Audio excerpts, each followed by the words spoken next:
Assalamualaikum warahmatullahi wabarakatuh. Selamat petang semua. Kerana saya telah dihadiri oleh Encik Gani Arafat di waktu petang, so saya sebutkan selamat petang lah. Tak kira pukul berapa nak tengok video ni. Saya rumah lah. Yalah, saya lah tu. Ada orang lain lah. Dia nak cerita benda yang sama juga macam semua video-video yang lepas-lepas. Mungkin ada special sikit kali ni.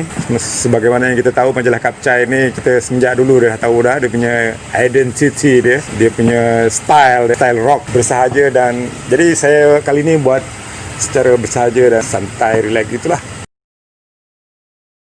Carrier custom saya hampir 10 tahun lah, daripada tahun 2009 sekarang 2020. So macam-macam cerita, macam-macam kisah yang saya hadapi dalam berkarya. Masa tu untuk buat custom diri sendiri, kemudian ada confident nak buat motor orang, kenderaan orang. Jadi fikirkan nama, cari nama, Google.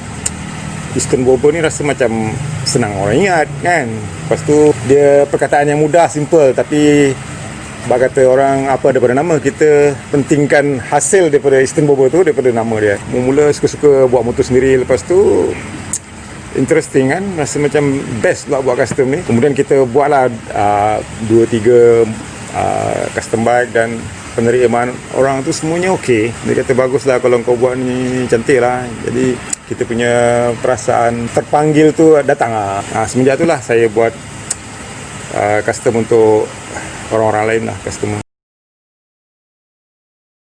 Saya ingat saya motor yang pertama sekali dulu custom yang saya potong chassis, ubah ini adalah Suzuki GT 100 kepunyaan diri sendiri lah. Itu tahun 1992 saya kalau tak silap. GP Jepang, tapi GT ni tak ada nama, dia Jitang lah.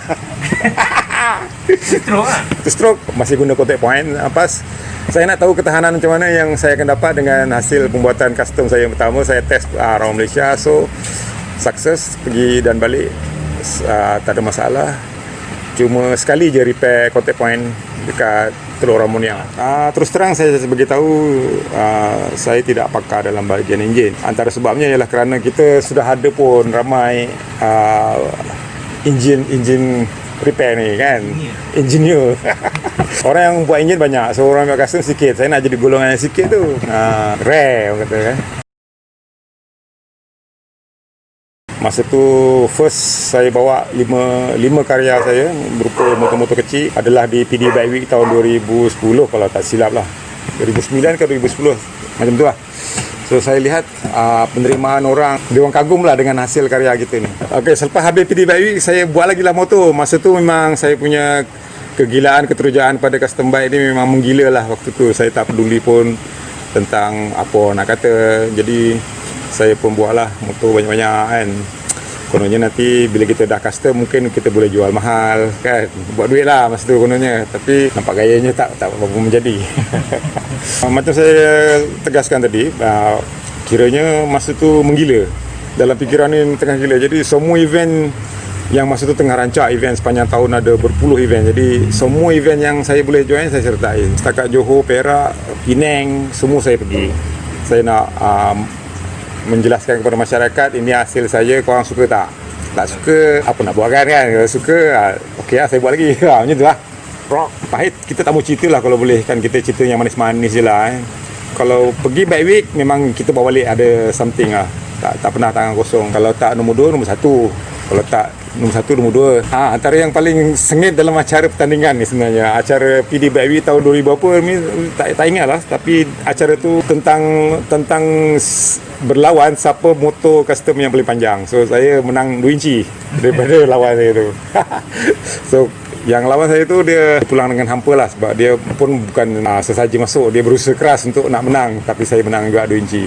Itu pengalaman manis lah, sebab kita dua orang ni sebenarnya kawan, tak ada apa-apa pun yang menjadikan kita rasa tak sedap hati lah. Orang kata bertanding secara sihat lah. So yang menang lebih 2 inci 2 inci saja. Pencapaian terbaik itulah 2018 masa saya dapat nombor 2 World Champion. Memang itu antara saya punya dream lah. Boleh cerita sikit time tu? Okay. Kita bercerita tentang pertandingan.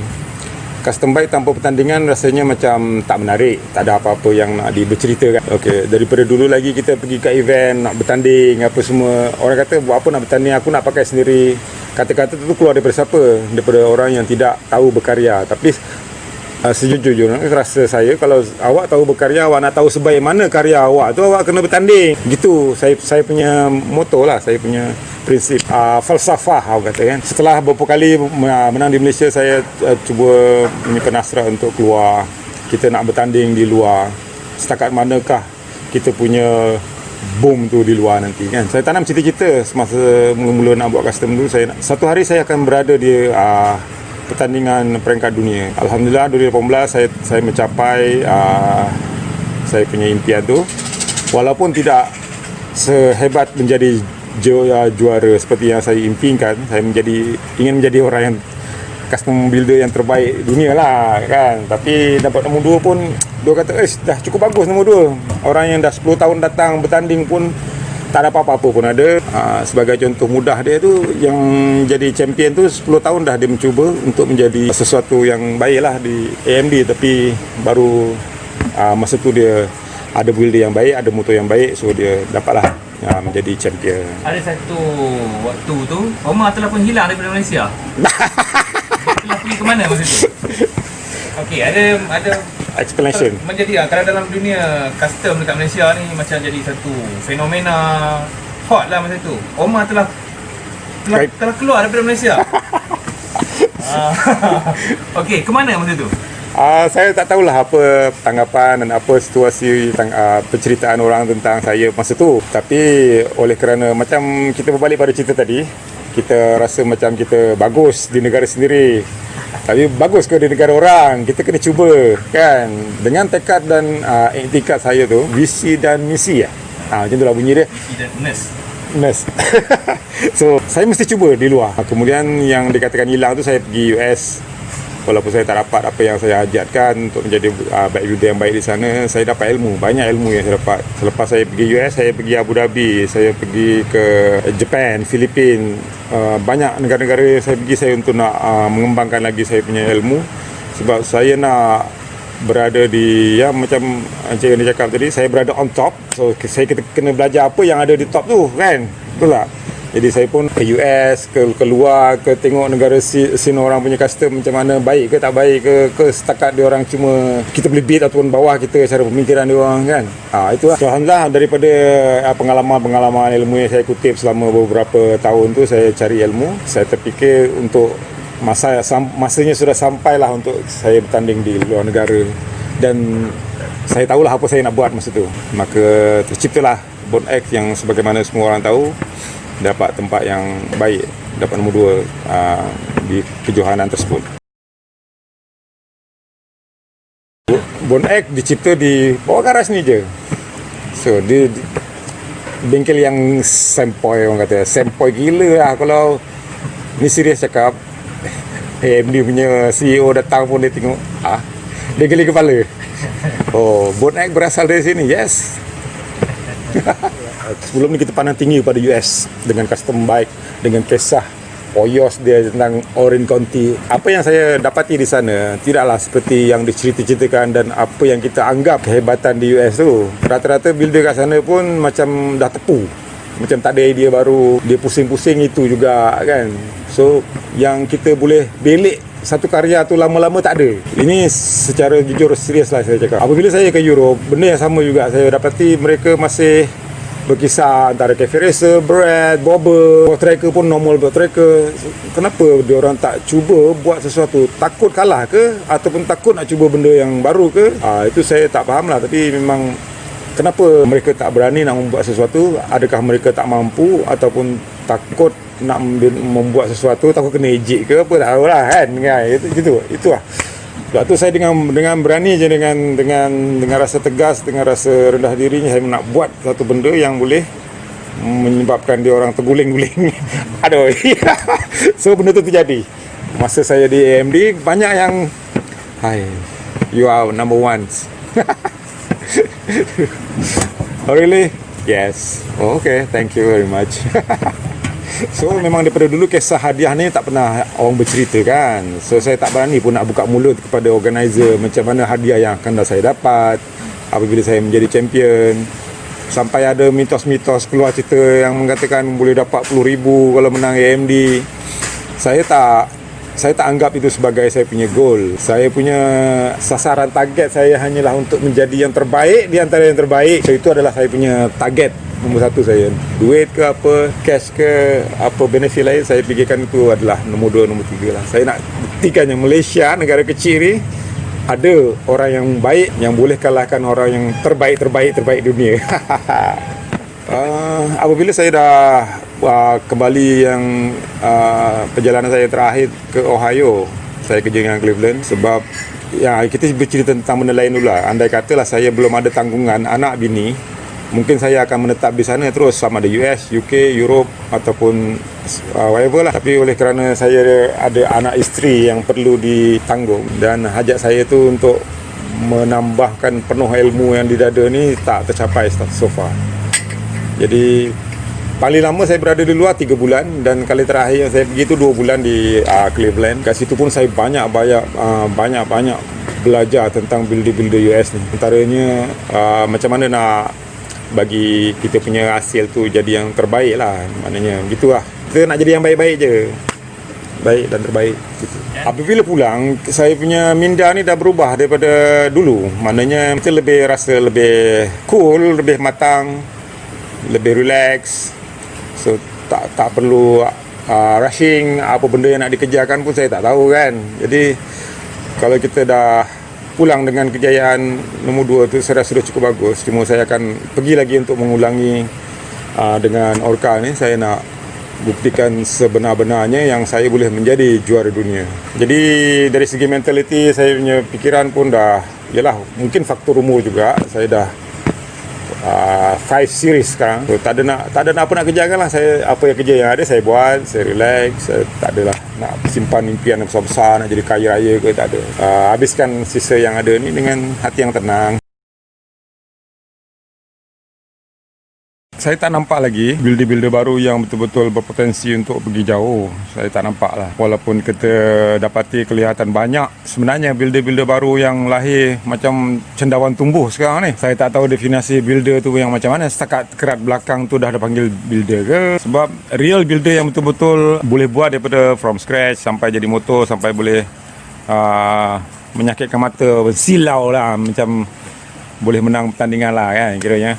Saya tak nampak lagi yang baru-baru ni mampu untuk melakukannya. Jadi saya sebenarnya dengan rasa rendah diri, ikhlas, sebenarnya nak bantu diorang ni. Kalau siapa yang betul-betul nak belajar dengan saya, datang sini. Apa yang saya boleh bantu untuk dari segi ilmu, sebenarnya saya dengan berbesar hati nak bantu sebenarnya, supaya scene custom Malaysia ni grow cantik, elok. Sebab kitanya sebenarnya banyak bakat-bakat terpendam, cuma keberanian tu tak ada. Keberanian untuk mencuba sesuatu macam yang saya ada. Ini bukan cerita bangga diri, riak, tak ada. Saya nak cerita benda yang betul. Kalau kita duk asyik fikir riak, kau buat ni poyo semua apa, sampai tak ke mana. Jadi buang tu semua, kita bersatu, tumpukan pada kesungguhan untuk mencari ilmu sebenarnya. Ilmu custom ni. Kita tak perlu pun belajar tinggi-tinggi apa semua, cukup sekadar kita melalui pengalaman. Macam tu lah cerita dia. Orang-orang yang patut memandang kita ni sepatutnya lebih prihatin tentang kita punya kemajuan dalam custom bike ni lah. Tak kira lah apa-apa karya lah, custom bike ke kereta ke. Saya berharap sangat mereka-mereka yang rasa dirinya ada kuasa untuk menaikkan martabat, silakan lah. Saya mengharap, sebab saya sebenarnya hanyalah bike builder yang cuma banyak idea-idea yang tersekat kerana kemampuan.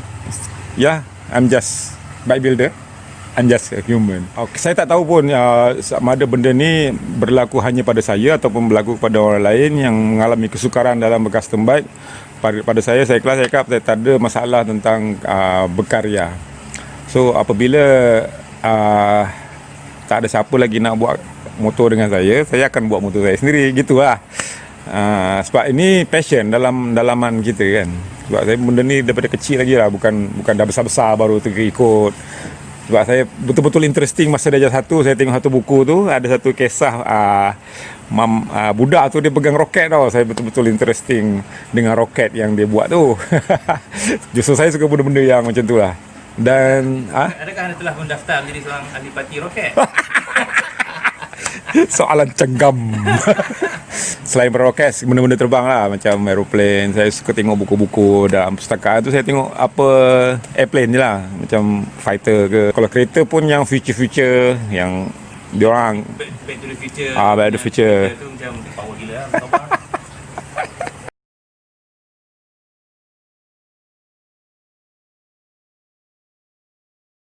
Memang duk main sekarang kepala ya, buat benda terbang ya. Tapi sekarang yang ada teknologi cuma hanya terbang dengan propeller. Saya menunggu teknologi yang tidak memerlukan dua benda tu lah. Saya sekarang ni macam berangan-angan nak buat satu benda. Saya kosongkan tempat tu untuk menunggu teknologi. Satu hari nanti benda saya ni akan terbang setelah ada teknologi yang boleh mengapungkan benda tu. Ada benda nak cakap pun tak ada bendanya kan. Ada cuma dalam kepala tu ada benda macam tiket terbang ke apa kan. Kosongkan tempat tu, menunggu teknologi. So sekarang ni apa yang kita tengok daripada perkembangan benda-benda terbang ni, digunakan propeller, kipas macam drone dan turbine. Turbine tahulah semua orang tahu risiko dia, hangus semua, terbakar sana terbakar sini tak dengan panasnya. Propeller pula, yang terbaru sekali saya tengok dalam YouTube, drone yang dijual kepada polis Dubai. Polis Dubai tak tahulah macam mana dia boleh interesting dengan kenderaan yang separuh siap tu. Saya panggil dia separuh masak lah, sebabnya masih kelihatan bahaya untuk ditunggang. Tapi dia dah dapat jual dengan polis Dubai. Kemudian dia kata kita akan pasang cover untuk kipas tu. Bagi saya tu lawak. Bagi saya tu lawak. Sebabnya kenapa awak tak pasang siap-siap cover kipas tu? Kalau benda awak tu bagus, awak buka kipas punya cover tu baru boleh terbang kan? Betul tak? Mari kita jumpa. Saya teringin sangat nak jumpa engineer dia, berbincang. Mari kita berdebat. So, betul, dia kata saya akan pasang cover tu untuk akan datang. Saya tak percaya. Mungkin bila dia pasang cover, benda tu tak boleh terbang. Sebab tu dia biar dalam keadaan berbahaya. Anda kata silap apa terjadi kesilapan kecil, boleh cedera parah. Mungkin saya membayangkan Pornstar. Tak, sekarang ni kita cerita pasal sesuatu yang benda yang lain tau. Dia punya asas dia punya titik permulaan macam mana boleh jadinya Born X tu sebenarnya tak ada inspirasi. Cuma saya tegaskan saya punya tajuk utama dia untuk membina Born X, saya nak buat benda lain. Saya tak nak sama dengan yang dah ada kat dunia ni. Buat sedikit research, kaji orang ni buat macam ni, benda pelik macam ni, sistem arm macam ni. So benda tu sekadar rujukan, bukan saya nak betul-betul ikut. Jadi kita buat kita punya sendiri. Kenapa tidak benda macam ni boleh jalan elok dan sukses, dan mungkin akan datang dia jadi satu benda yang teknologi kan. Cuma perlukan R&D yang cukup untuk sampai dia boleh untuk digunakan di jalan raya ataupun public. Tapi inspirasi utama adalah Pornstar lah. Tak ada kena mula langsung. Yang saya nampak gitulah, yang muda tu dia tak cukup ilmu. Sebenarnya yang muda ni banyak kalau dia orang betul-betul dia punya orang kata adrenalin, boleh kata macam tu. Ya, dia punya semangat nak buat custom tu kuat dan dia merendah diri dan menambah ilmu, dia insya-Allah boleh berjaya. Bukan tak ada. Saya tengok dekat event-event tempatan ni banyak karya-karya pelik yang dia orang boleh keluarkan, maknanya dia orang mampu fikir setakat tu. Tapi kalau kita tak galakkan mereka dengan tak bagi ilmu kat dia orang, dengan dia orang tu tengoklah kalau yang betul-betul ikhlas nak maju kita boleh bantu, tapi dengan ikhlas lah, bukan ada maksud lain ataupun. Ada sekali tu saya post dalam Facebook, saya nak panggil kawan-kawan siapa-siapa yang minat nak buat chassis, saya nak buat short macam short course lah kan. Saya cerita pasal basic membuat chassis. Kelas lah. Kelas ya. Saya nak try, tapi bila saya cari betul pandemik. Tutup buku dulu. Yuran mestilah nak, sebab kita bercakap nak beli air, masa lagi kita terbuang tak buat kerja. Saya minta 100 je. 100 untuk 3 jam saya akan bercerita daripada A sampai Z apa keperluan untuk kita nak buat chassis. Basic sebuah motor adalah chassis. Dia punya main dia. Maknanya bercakap dulu sekejap, lepas tu saya tunjuk macam ni saya terus praktikal lah. Banyak interesting, cuma tarikh itu saya paksa lupakan dulu, tunda dulu. Saya cari time yang baik nanti. Yang dah booking pun ada, bang. Kalau jadi letak nama saya first, bang. Yalah, kita semua tak sama. Kita diciptakan sebagai manusia ni semua tak sama, cara berfikir lain, cara kemahiran lain kan. Apa yang Allah berikan kepada kita ni masing-masing semua lain-lain. Jadi apa cara yang terbaik untuk kita lakukan kalau kita rasa nak majukan scene custom Malaysia ni, kita nak berada di tahap yang bagus scene custom Malaysia ni, kita kena bersatulah, ketepikan kelainan-kelainan kita semua ni. Kita tumpukan pada minat kita, bersatu atas minat yang sama. Kita naikkan scene custom ni dengan sebaik-baiknya ke tahap yang paling tinggi lah. Itu adalah saya punya nasihat dan ilham saya lah. Ketepikan semua ego, rasa bagus, semua tu buang kalau rasa macam nak ikhlas membantu scene kita naik gitu. So saya menjemputlah kepada semua yang berminat untuk nak tahu, walaupun tak boleh buat, nak tahu macam mana chassis, apa yang perlu untuk chassis, apa yang harus dilakukan proses daripada A sampai Z sampai boleh atas jalan. Chassis ya, kita cerita pasal chassis. So, saya menjemput lah. Nanti saya akan upload dalam media sosial bila dapat tarikh tu. Siapa yang rasa macam nak call direct, nombor saya 018 32 35 600. Call me.